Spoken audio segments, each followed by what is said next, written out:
आज का lecture start करते हैं। First lecture. फर्स्ट आपको मैं इंट्रोडक्शन दूंगी अबाउट द कोर्स। ये जो आपका कोर्स है that is the general physics course, physics minor का कोर्स है और इसके ये सेवरल चैप्टर्स हैं जिसमें electrostatics, current electricity, electromagnetism, modern physics and the nuclear physics. ठीक है, ये 5 चैप्टर्स जो हैं हम इस कोर्स में पढ़ेंगे। तो फर्स्ट हम स्टार्ट करेंगे कोर्स विद द इलेक्ट्रोस्टैटिक्स। और ये आप जो कोर्स की आउटलाइन है ये मैंने आपकी गूगल क्लासरूम में भी शेयर कर दी है। और सेकेंडली ये ओसीडी के अंदर भी ये तमाम कोर्स की outline along with the syllabus related books ये सब अवेलेबल हैं। जो बुक मेनली हम इसमें फॉलो करेंगे इस कोर्स में, that is the physics volume 2 by Halliday Resnick and Krane. ये बुक आपको इजीली जो है अवेलेबल भी है लाइब्रेरीज में। और दूसरी चीज ये है कि ओसीडी में डाउनलोड्स में जब जाएंगे यानी फिजिक्स डिपार्टमेंट के जो है आप चेक करेंगे उसमें जनरल फिजिक्स के कोर्स का नाम है। जनरल फिजिक्स के कोर्स में आप अब जाएंगे और वहां पे डाउनलोड्स के अंदर जहाँ कोर्स आउटलाइन सारी आएगी और उससे रिलेटेड वीडियोस भी मैंने दी हुई है ताकि आपको नो हाउ हो ईच टॉपिक से रिलेटेड। और डाउनलोड्स के अंदर हम मैंने उस बुक की एक पीडीएफ भी अवेलेबल है जिसको आप कॉपी करवा सकते हैं। क्योंकि ये प्रैक्टिकल जो है वो प्रैक्टिकल बेस्ड है तो इसमें हम ये डिफरेंट प्रैक्टिकल्स भी परफॉर्म करेंगे होपफुली आफ्टर 15 अक्टूबर जब हमारी फेस टू फेस कन्वर्सेशन और क्लासेस स्टार्ट होंगी तो अब हम ये स्टार्ट करेंगे। अब इसमें ये सेवरल आपके एक प्रैक्टिकल्स हैं जो कि आप प्रैक्टिकल परफॉर्म करेंगे और एक प्रैक्टिकल कॉपी अलग से मेंटेन करेंगे। ठीक है, तो फर्स्ट ऑफ ऑल कि मैं इसमें यूजुअली आपको हेलिडे रेजनिक से ही पढ़ाऊंगी, लेकिन एक और जो बुक है दैट इज मैं आपको इसमें उसका टाइटल पेज दिखा देती हूँ। वो बुक जो है एक पाकिस्तानी ऑथर की है। वो एक मतलब आप सिंप्लीफाइड कह सकते हैं, simplified form of Halliday Resnick है। ठीक है, so this is the book. ये electricity and magnetism for BSc class by Musaddiq. ये इजीली आपको अवेलेबल है मार्केट में भी, आप इसको परचेज भी कर सकते हैं। तो ये बुक हम ये सिंप्लीफाइड फॉर्म है हेलिडे रेजनिक की।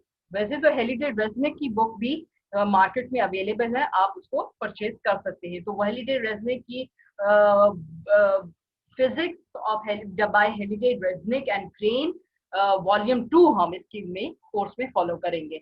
Now let's start with the topic. First of all मैं अब इसमें शेयर करने लगी हूँ आपको हेलिडे रेजनिक का ये चैप्टर नंबर 25 है, electric charge and Coulomb's law. According to the syllabus हमारा पहला जो टॉपिक है that is related to electrostatics. Electrostatic से हम ये कहते हैं कि इलेक्ट्रोस्टैटिक यूजुअली क्या है कि एक चार्ज है which is eight the state of rest. अब वो जो charge at the state of rest है उसकी वजह से उसकी एक इलेक्ट्रिक फील्ड क्रिएट हुई है उसके अबाउट। ठीक है, तो अब उसकी इलेक्ट्रिक फील्ड को हम स्टडी करेंगे। उसके बाद इलेक्ट्रोस्टैटिक्स का इंट्रोडक्शन के बाद हम ये देखेंगे कि जब ये चार्ज एट द मोशन होता है तो वो किस तरह से एक इलेक्ट्रिक फील्ड जो है वो along with the electric field एक मैग्नेटिक फील्ड भी जनरेट करती है। Now, first of all, we will start with the electrostatics. अगर हम इसको इंट्रोडक्शन दे लें तो इलेक्ट्रोस्टैटिक से रिलेटेड, वेट अ मिनट,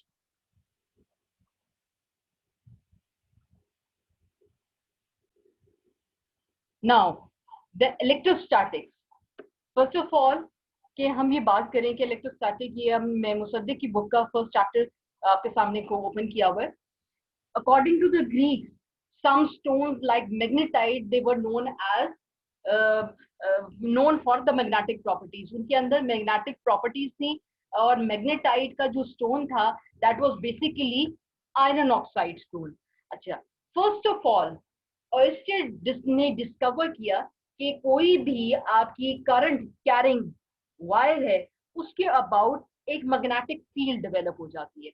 जब उसने कैंपस की नीडल को उसके अबाउट कंसेंट्रिक सर्कल, ये प्रैक्टिकल जो है यूजुअली जिन्होंने फिजिक्स पढ़ी है होगी, उन्होंने मैट्रिक में भी ये प्रैक्टिकल परफॉर्म किया था कि ड्यूरिंग कि आप अगर कोई मैग्नेट रखते हैं और उसके अबाउट कैंपस नीडल लेते हैं तो पूरा आप उसकी फील्ड लाइंस को रीड्रॉ कर सकते हैं। तो अरिस्टो ने इन 1820 ये डिस्कवर किया था connection between the electricity and the magnetism.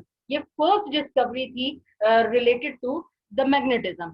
इसमें अरिस्टो की डिस्कवरी के अकॉर्डिंग कोई भी करंट कैरिंग वायर थी, हम ये कंसीडर करते थे, वो एक्सपेरिमेंट आपको याद होगा कि एक कार्डबोर्ड के अंदर से होल करके आपने एक करंट कैरिंग वायर पास करते थे और उस करंट कैरिंग वायर में जब करंट फ्लो करता है तो उसके अबाउट कंसेंट्रिक सर्कल्स में फील्ड प्रोड्यूस हो जाती है, that was the magnetic field. और वहां से ये डिस्कवर हुआ था कि कोई भी rate of change of current है वो इंड्यूस करेगा, वो प्रोड्यूस करेगा मैग्नेटिक फील्ड।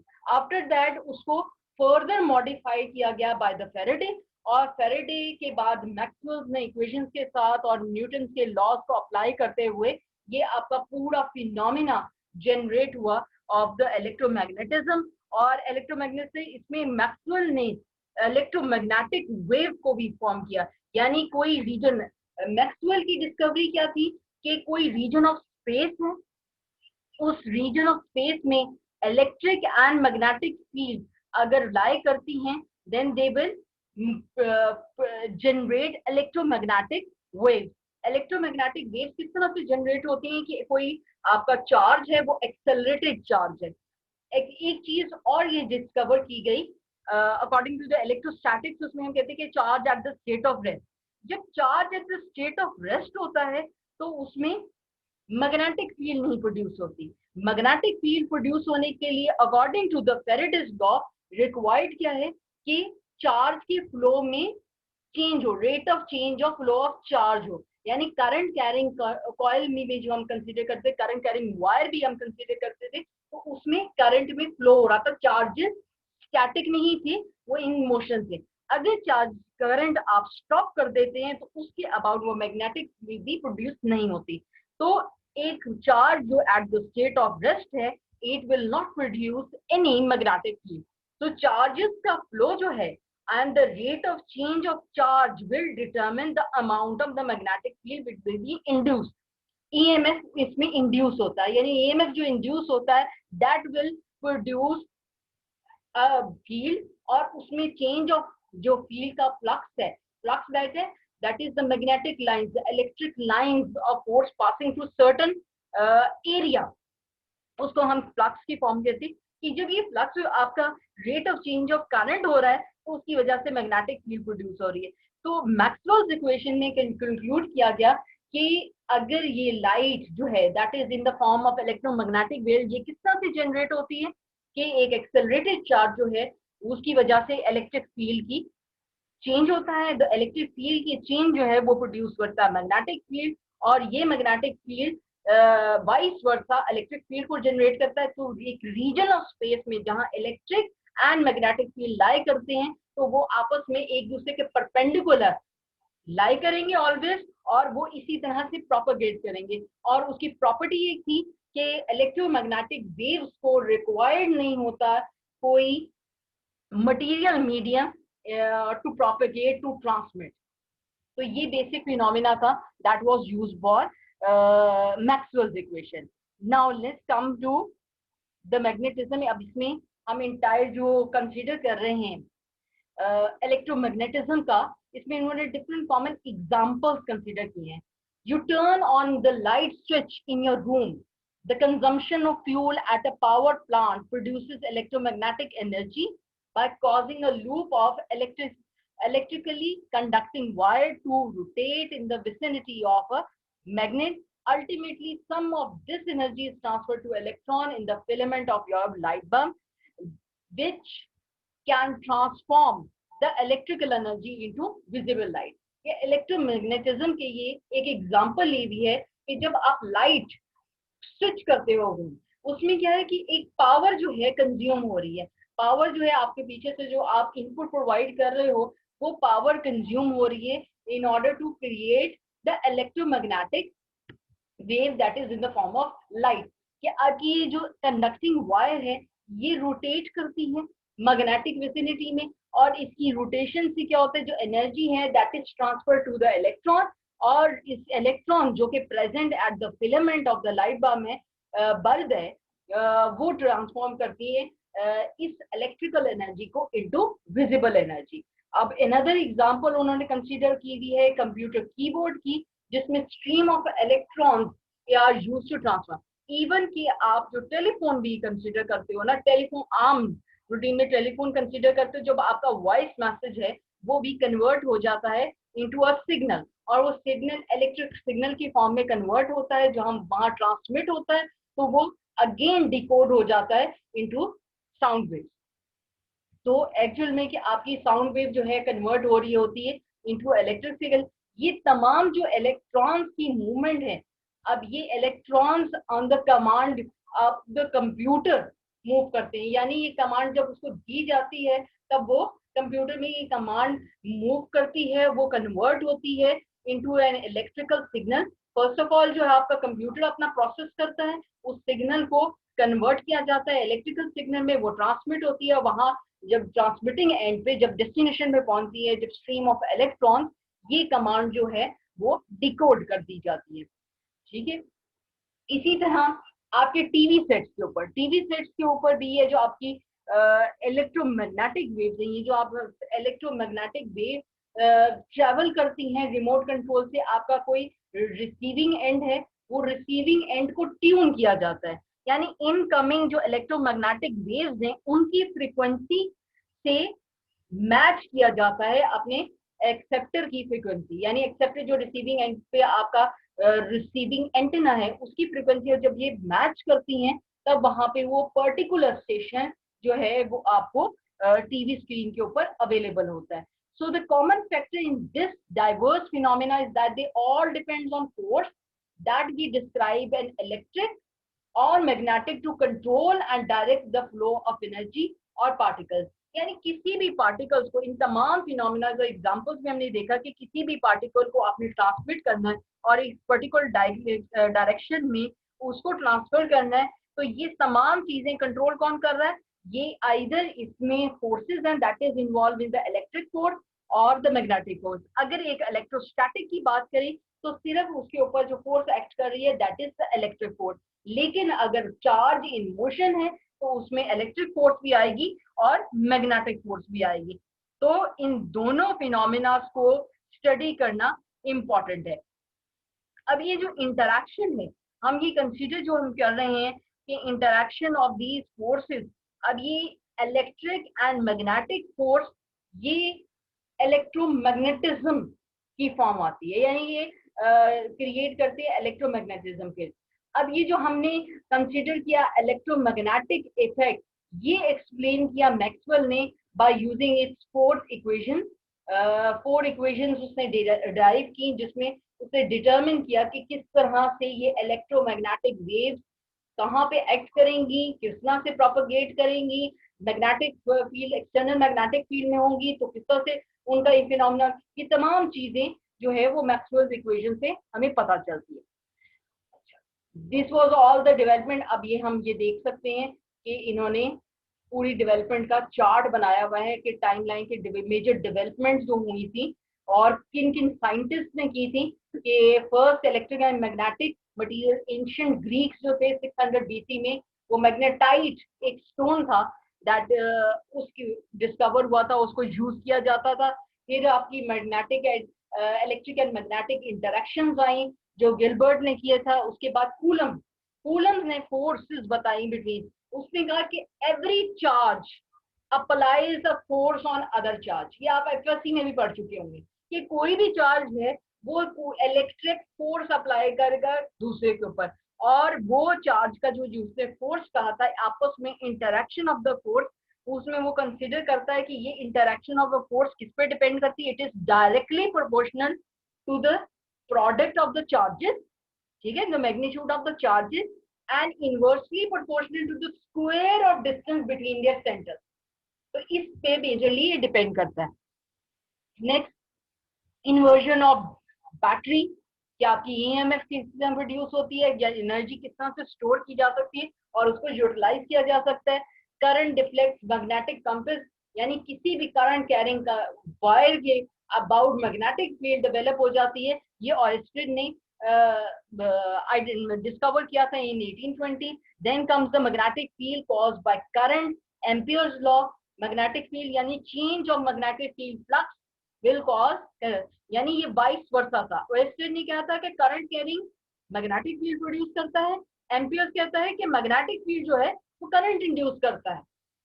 थर्ड वन, इसके बाद जो है ओम्स का इलेक्ट्रिकल कंडक्शन, फिर इलेक्ट्रिकल मोटर, इसकी एग्जांपल, इसकी एप्लीकेशंस आई जो हेनरी ने electric motor on the basis of these laws को यूज करते हुए की. नेक्स्ट इसकी मॉडिफाइड फॉर्म फेरेडेज लॉ, जिसको हम Faraday's law of electromagnetic induction भी कहते हैं, कि जो करंट इंड्यूस हो जाती है in the in return it will produce a magnetic field. यानी जो मैग्नेटिक फील्ड के एक्सटर्नल मैग्नेटिक फील्ड में चेंज ऑफ फ्लक्स है वो करंट इंड्यूस करता है. That was discovered by ampere, और एम्पियर की को फर्दर आगे एडवांस किया फेरेडे में कि ये जो करंट इंड्यूस हुआ है ये भी मैग्नेटिक फील्ड प्रोड्यूस करता है, क्योंकि current carrying according to the basis of Oersted study कि कोई भी करंट कैरिंग वायर है उसके अबाउट मैग्नेटिक फील्ड प्रोड्यूस होती है. अब जिस मैक्सवेल की इक्वेशंस आई,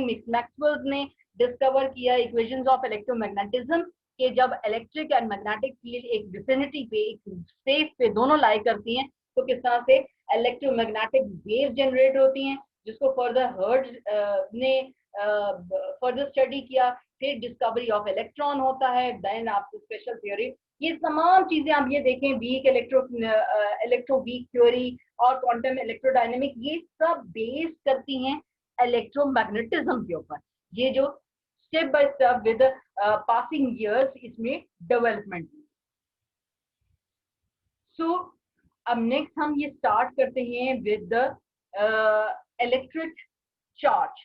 फर्स्ट हम कि चार्ज, किसी भी एटम के अंदर जो चार्ज लाई कर रहा है, it can be either positive और नेगेटिव. फिजिकली हम कंसीडर करते हैं कि कोई भी पॉजिटिव है या negative in respect of the polarity. Charge जो है वो एक दूसरे के ऊपर, अगर एक स्पेस के ऊपर कोई चार्ज आपका लाई कर रहा है, एक चार्ज दूसरे चार्ज के ऊपर एक इलेक्ट्रिक फोर्स अप्लाई कराएगा ऑलवेज. या अगर charge at the state of rest है तो सिर्फ इलेक्ट्रिक फोर्स होगी. अगर वो charges eight the state of motion है तो उसमें इलेक्ट्रोस्टैटिक फोर्स के अलावा, इलेक्ट्रिक फोर्स के अलावा मैग्नेटिक फोर्स भी हो. ठीक है. तो फर्स्ट ऑफ ऑल कूलम्स ने डिस्कवर किया कि electric force between the point charges. अब ये पॉइंट चार्जेस के इन बिटवीन किस तरह से इलेक्ट्रिक फोर्स एक्ट करती है. ये इलेक्ट्रिक चार्ज क्या होता है? The electric charge, the transfer of electric charge by means of friction is a commonly observe phenomena. Electric charge किस तरह से आ जाता है? एक अनचार्ज बॉडी. कंसीडर करें, आप कोम को कंसीडर करें. कोम आप करते हैं, बालों पे करते हैं. कोम भी जो है आपका उसके ऊपर कोई चार्ज नहीं है, वो न्यूट्रल है. ठीक है. और आप उसको बालों के साथ करते हैं. आफ्टर दैट अब ये देखेंगे उसके ऊपर एक फ्रिक्शनल इफेक्ट क्रिएट, इसके ऊपर एक अट्रैक्शन आ गई है. यानी आप एक पेपर को रखेंगे तो वो अट्रैक्ट होगा. कोई इसी तरह एक ग्लास रॉड को आप सिल्क के क्लॉथ के साथ रब करते हैं, तो after rubbing for some time आपका जो ग्लास रॉड है वो अट्रैक्ट करेगा किसी भी थिन ऑब्जेक्ट को. अब ये अट्रैक्शन किस वजह से है? अब ये अट्रैक्शन इस वजह से है कि due to the frictional effect आपका जो ग्लास रॉड है या कोम है उसके ऊपर स्टैटिक चार्ज आ गया. अब वो नेगेटिव चार्ज, जब इसके ऊपर स्टैटिक चार्ज, जब आप ये रबिंग करते हैं तो उसके ऊपर एक एक्स्ट्रा ट्रांसफर ऑफ नेगेटिव, यानी इलेक्ट्रॉन्स, उसके ऊपर नेगेटिव चार्ज आ जाता है. सिल्क के उसमें से जो नेगेटिव चार्ज है वो ट्रांसफर होके रॉड के ऊपर आ जाता है. तो for the short interval of time वो एक्स्ट्रा जो चार्ज उसके ऊपर आ गया, इट विल अट्रैक्ट. यानी वो अट्रैक्ट करेगा किसी भी पेपर को। पेपर जो है उसके लिहाज से एक पॉजिटिव चार्ज है, मतलब ये एक न्यूट्रल चार्ज है, जिसके ऊपर यहाँ नेगेटिव चार्ज है वो किसी भी पॉजिटिव चार्ज को वह अट्रैक्ट करता है। ठीक है, so the charge is transfer, एक दूसरे के ऊपर ये फोर्स एक्सर्ट करेंगे। Although the effect of resulting transfer of charge can be power. अब ये जो ट्रांसफर ऑफ चार्ज है, ये अमाउंट ऑफ चार्ज हम जैसे रबिंग कर रहे होते हैं, इसके आप due to the frictional effect जो चार्ज आप ट्रांसफर कर रहे हैं, ये कॉमन फिनोमिना जो हम कंसीडर करते हैं, ये इफेक्ट जो है वो एंशिएंट टाइम में it was use to lighten the flash, यानी आपको लाइट बनाने के लिए ये यूज किया जाता कि जब आप फ्रिक्शनल इफेक्ट क्रिएट करते हैं दो टू रॉक्स में, तब ये देखिए कि फायर क्रिएट होती है, तो आप एक एक्सोथर्मिक टाइप का रिएक्शन कर रहे हैं। तो ये ट्रांसफर ऑफ चार्ज जो है इसका इफेक्ट क्या है, फ्रिक्शनल इफेक्ट की वजह से इसमें एनर्जी जनरेट होती है और वो एनर्जी जो है यूटिलाइज की जाती थी इन ancient time. Although effects resulting from the transfer of charge can be powerful, it is remarkable that they originate from the transfer of only a tiny fraction of electric charge that is contained in object. यानी अब ये जो charge उसमें transfer हो रहा है, although जो atom है आपका वो न्यूट्रल रहता है, ठीक है, जब उसका न्यूक्लियस है वो पॉजिटिवली चार्ज है और उसके ऊपर जो अराउंड इलेक्ट्रॉन्स हैं दे आर नेगेटिवली चार्ज, लेकिन वो खास स्पेसिफिक डिस्टेंस की वजह से आपका जो ये चार्ज है वो न्यूट्रल रहेगा। अगर हम कंसीडर करते हैं कि दो कोई भी आपने एटम्स लिए हैं, दो कोई ऑब्जेक्ट लिए हैं, सॉरी ऑब्जेक्ट लिए हैं, आप उनको रब करते हैं, तो for few electrons from the atom of one atom one object जो है वो ट्रांसफर हो जाते हैं दूसरे।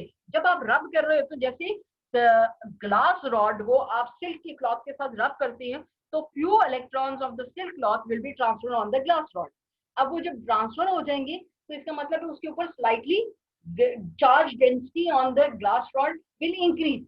अब वो स्लाइटली मोर नेगेटिव चार्ज हो गया तो it will attract the positive charge. तो रबिंग का इफेक्ट जो है it will give an excess electrons, यानी ट्रांसफर करेगा इलेक्ट्रॉन्स को और वो आपको अट्रैक्टिव फोर्स जो है फील होगी बिटवीन द प्लस। अच्छा, अब ये जो हम कंसीडर कर रहे हैं चार्ज का, इसमें we account for the existence of two types of forces in term. When plastic is rubbed with fur, electrons are transferred to plastic and it becomes negatively charged. When glass is rubbed with silk, electron is transferred to silk, leaving the glass with a deficiency of electron. देखिए glass, इसकी case में हम ये consider करें glass rod को जब रब करते हैं तो सिल्क की क्लोथ के अंदर चार्ज आ जाता है। आप ये फील करते हैं कि ड्यूरिंग विंटर ये आपकी क्लोथ में जो चार्ज प्रोड्यूस हो जाता है that is due to the transfer. जब आप रबिंग कर रहे हैं तो ग्लास रॉड से अगर चार्ज ट्रांसफर हो रहा है सिल्क में, तो सिल्क के ऊपर एक एक्स्ट्रा नेगेटिव चार्ज हो जाएगा।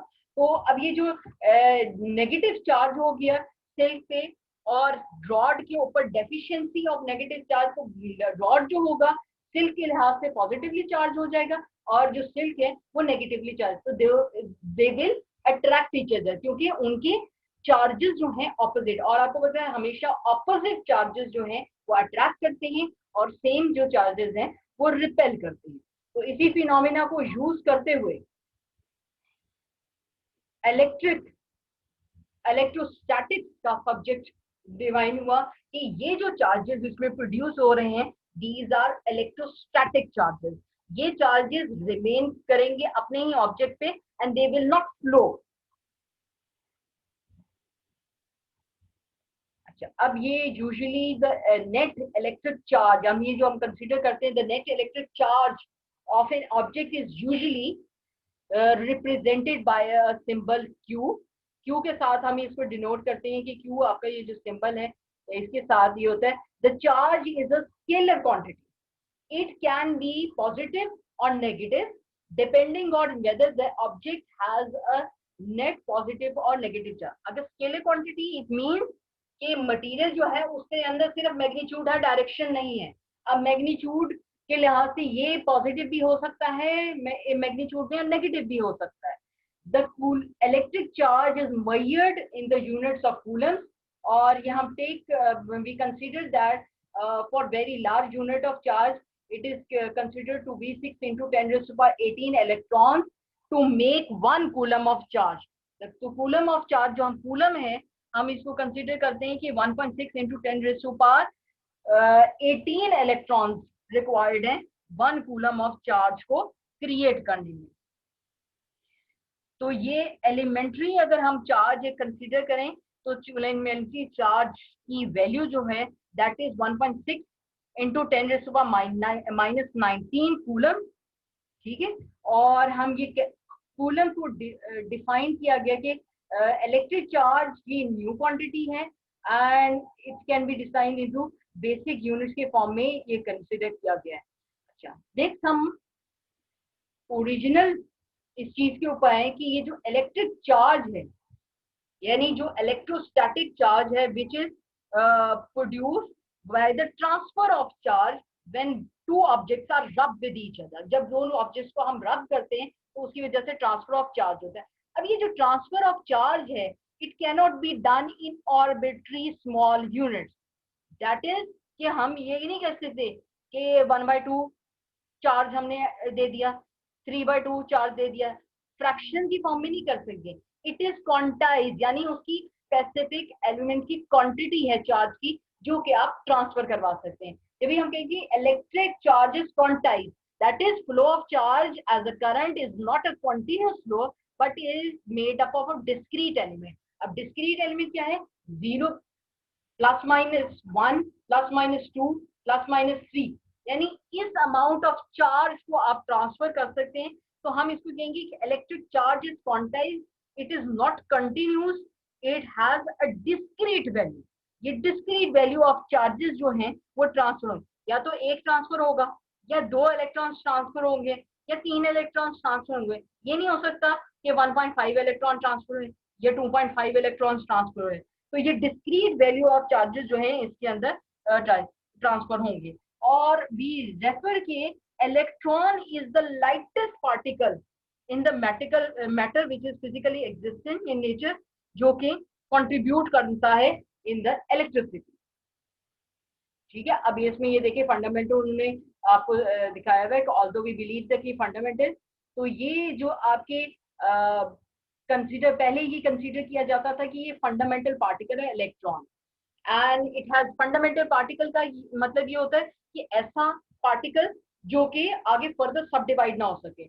लेकिन protons are not fundamental particles, ये पार्टिकल जो हैं वो डिफरेंट क्वार्क्स में मिलते हैं, इसलिए हम ये कंसीडर करते हैं कि इलेक्ट्रॉन जो है ये एक फंडामेंटल पार्टिकल है, इसकी कोई सब डिविजन नहीं हो सकती। तो ये सबसे लाइटेस्ट फिजिकल एग्जिस्टिंग पार्टिकल है इन द मैटर, और ये सबसे ज्यादा कंट्रीब्यूट करता है। जितना फ्री लाइट है it can contribute more in the flow of charge और इन द इलेक्ट्रिसिटी और इलेक्ट्रोमैग्नेटिज्म के अंदर ये ज्यादा कंट्रीब्यूट कर सकता है। And secondly, according to that phenomena of charges, availability of the free charges, जो free charges हैं that are the carrier charges। carrier charges वैसे वो charges हैं जो कि contribute करते हैं electricity के अंदर। किसी भी element के अंदर अगर carrier charges मौजूद हैं, अब ये कैरियर चार्जेस एक अगर आयनिक मटेरियल है उसके अंदर पॉजिटिव और नेगेटिव दोनों चार्जेस होंगे। लेकिन अगर हमारा यूजुअली मेटल्स हैं जो कि गुड कंडक्टर्स कहलाते हैं, वो गुड कंडक्टर्स क्यों कहलाते हैं? Because they have immense amount of electrons, और इलेक्ट्रॉन्स जो हैं वो चार्ज कैरियर्स का काम करते हैं, और जब चार्जेस फ्लो करते हैं तो उस फ्लो ऑफ चार्ज की वजह से करंट प्रोड्यूस होता है। ये आपकी डेफिनेशन भी है कि current is the flow of charges is equivalent to the current, यानी जितना अमाउंट ऑफ चार्ज फ्लो करेगा उतना ही अमाउंट ऑफ करंट इंक्रीज करेगा, ठीक है। तो ये चार्जेस जो हैं अगर किसी एक सब्सटेंस या सॉलिड के अंदर फ्री चार्जेस अवेलेबल हैं जो कि ट्रांसफर हो सकते हैं एक ऑब्जेक्ट से दूसरे ऑब्जेक्ट में, और या फ्लो कर सकते हैं, तो हम वो मटेरियल कहेंगे वो कंडक्टिंग मटेरियल है। If these charges are not flow they can not flow. जैसे आपके ये न्यूक्लियस के अंदर प्रोटॉन्स है, वो भी एक चार्ज है, पॉजिटिव चार्ज है, लेकिन वो कोर के साथ बॉन्डेड है, वो फ्लो नहीं करता, इसलिए it does not contribute in the electricity or electromagnetism. So this was a overview of the related to the electromagnetism कि किस तरह से ओरिजिनेट होती है इलेक्ट्रोमैग्नेटिज्म और चार्जेस का क्या रोल है, और चार्जेस जो आपकी ट्रांसफर होती है इलेक्ट्रोस्टैटिक बेसिकली क्या है। और नेक्स्ट आपका जो हम ये कंसीडर करेंगे is the Coulomb's law. Next lecture में हम ये कूलम्स लॉ पढ़ेंगे, जिसमें हम देखेंगे कि एक चार्ज दूसरे चार्ज के ऊपर जब ये फोर्स अप्लाई करते हैं, so the interaction of the two charges वो किस तरह से होता है और ये किस तरह से कंसीडर किया जाता है, ये हम इंशाल्लाह नेक्स्ट लेक्चर में इसको कंटिन्यू करेंगे।